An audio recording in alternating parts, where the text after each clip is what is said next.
माँ, मैं आपकी छवि बनाकर जन जन तक पहुंचाना चाहता हूँ। एक राजा के हृदय से निकले इसी एक संकल्प ने भगवान की जीती जागती छवि हमारे और आपके बीच पहुंचा दी। महर्षि वेदव्यास जी ने महाभारत रचकर भगवान का चरित्र बताया। गोस्वामी तुलसीदास जी ने रामचरितमानस लिखकर उन्हें हमारी चौपाइयों में बसाया। लेकिन युगों युगों तक एक साधारण इंसान की आंखें यही देखने को तरसती रहीं कि आखिर मेरे प्रभु, मेरी आराध्य देवी साक्षात दिखती कैसी हैं। यह अद्भुत कहानी दक्षिण भारत के उस महान तपस्वी राजा रवि वर्मा की है, जिन्होंने सदियों की इस प्यास को बुझा दिया। उनके मन में हमेशा एक ही तरफ और जिज्ञासा रहती थी कि क्या भगवान को अपनी आंखों से देखा जा सकता है।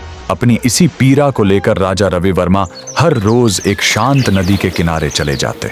वे दुनिया से कटकर माता सरस्वती के कठोर ध्यान में बैठ जाते। उन्होंने महाकाव्यों, वेदों और पुराणों के एक एक श्लोक को गहराई से पढ़ा। लेकिन एक मनुष्य की आंखें भगवान को कैसे देख सकती थीं?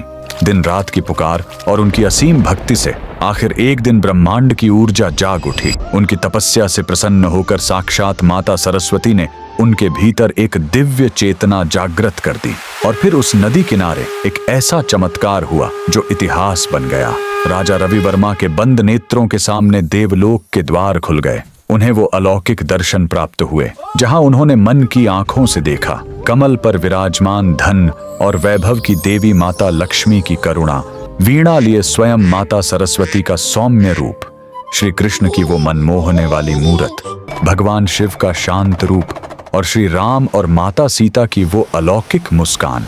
जब वे उस दिव्य दर्शन से बाहर आए तो उनकी आंखों से आंसू बह रहे थे। उसी ईश्वरीय प्रेरणा से उन्होंने अपनी चित्रकारी वाली ब्रश उठाई और खाली चित्रपट पर रंग भरने शुरू किए। उनके हाथों में मानो स्वयं माता सरस्वती बस गई थीं। जब उनकी बनाई देव छवियां पहली बार दुनिया के सामने आईं तो चमत्कार हो गया। वो कोई साधारण चित्र नहीं थे, उनमें प्राण थे। लोग उन छवियों को देखकर वहीं जमीन पर गिर पड़े और फूट फूट कर रोने लगे। हर किसी को लगा कि साक्षात भगवान धरती पर उतर आए हैं। उस महान तपस्वी की इस कला ने एक ऐसा सुखद अंत लिखा कि भगवान केवल विशाल मंदिरों के गर्भगृह की कैद से निकलकर हर गरीब की झोपड़ी, हर किसान के कच्चे घर और हमारे आपके आंगन तक पहुंच गए। आज अगर हम अपने घर के मंदिर में भगवान के उस रूप को देखकर हाथ जोड़ पाते हैं तो वो सिर्फ राजा रवि वर्मा की असीम साधना और माता सरस्वती के उसी वरदान का फल है। अगर आप भी मानते हैं कि उस परम भक्त की चित्रकारिता में साक्षात ईश्वर का वास था तो कमेंट्स में पूरी श्रद्धा के साथ जय माता सरस्वती जरूर लिखें।